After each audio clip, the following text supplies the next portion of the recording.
जब देवर्षि नारद को दिए भगवान विष्णु बंदर होने का श्राप, सुने यह बहुत ही रोचक और पौराणिक कथा।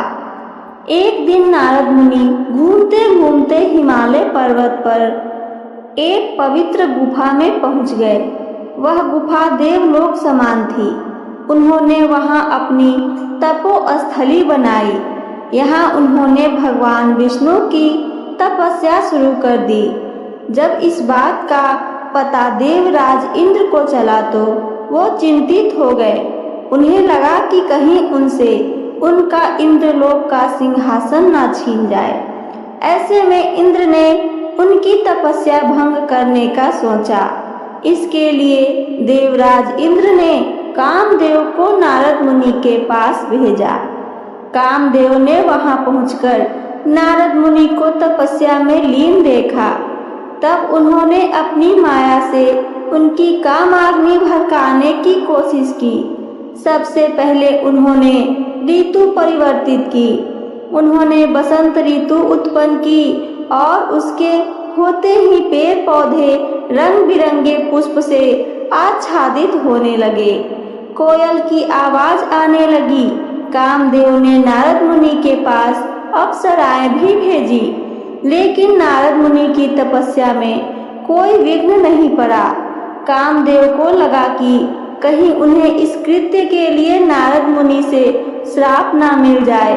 उन्होंने नारद मुनि से क्षमा मांग ली। नारद जी ने उन्हें क्षमा कर दिया। इससे नारद मुनि के मन में अहंकार आ गया।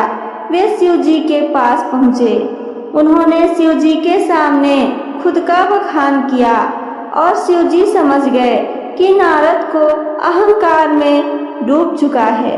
उन्होंने नारद मुनि को सलाह दी कि यह बात भगवान विष्णु से न कहें। शिव जी को पता था कि अगर विष्णु जी को नारद के अहंकार के बारे में पता चला तो वो उन्हें सजा अवश्य देंगे। लेकिन नारद जी तो अहंकार में चूर थे। वो विष्णु जी के पास पहुंच गए। उन्हें कामदेव की माया विफल करने का वृतांत विष्णु जी को सुना दिया। नारद मुनि का अहंकार विष्णु जी को कुछ देर में समझ आ गया। उन्होंने नारद से कुछ कहा नहीं, लेकिन उनका अहंकार तोड़ने की लीला रच डाली। विष्णु जी से आज्ञा लेकर वे चल दिए। रास्ते में उन्हें एक नगर दिखाई दिया जो विष्णु जी की माया से बना था। यहाँ का राजा शीलनिधि था। उसकी पुत्री विश्वमोहिनी थी। वे इतनी सुंदर थी कि कई राजाओं ने उनसे विवाह करने का प्रस्ताव भिजवाया था, लेकिन राजा ने उनका स्वयंवर आयोजित कर दिया, जिसमें कई राजकुमार आए थे। नारद मुनि नगर में पहुंचकर राजा शीलनिधि से मिलने गए। वहां राजा शीलनिधि ने उन्हें राजकुमारी विश्वमोहिनी के स्वयंवर के बारे में बताया। साथ ही उन्होंने निवेदन किया कि वो राजकुमारी की हस्तरेखा देख उनके भविष्य की जानकारी दें। जब नारद के सामने विश्वमोहिनी आई तो वह उनका रूप देखकर मोहित हो गए। विश्वमोहिनी की हस्तरेखा में लिखा था कि जो भी उनसे विवाह करेगा वह अमर हो जाएगा। लेकिन यह बात उन्होंने राजा और राजकुमारी को नहीं बताई। उन्होंने कुछ और ही बताया और वहां से चल दिए। नारद मुनि अपना वैराग्य भूल चुके थे। वे विश्वमोहिनी से विवाह करना चाहते थे। फिर उन्होंने भगवान विष्णु का ध्यान किया। उन्होंने विष्णु जी से सुंदर रूप की मांग की। वो विश्वमोहिनी से विवाह करने के लिए ऐसा कर रहे थे।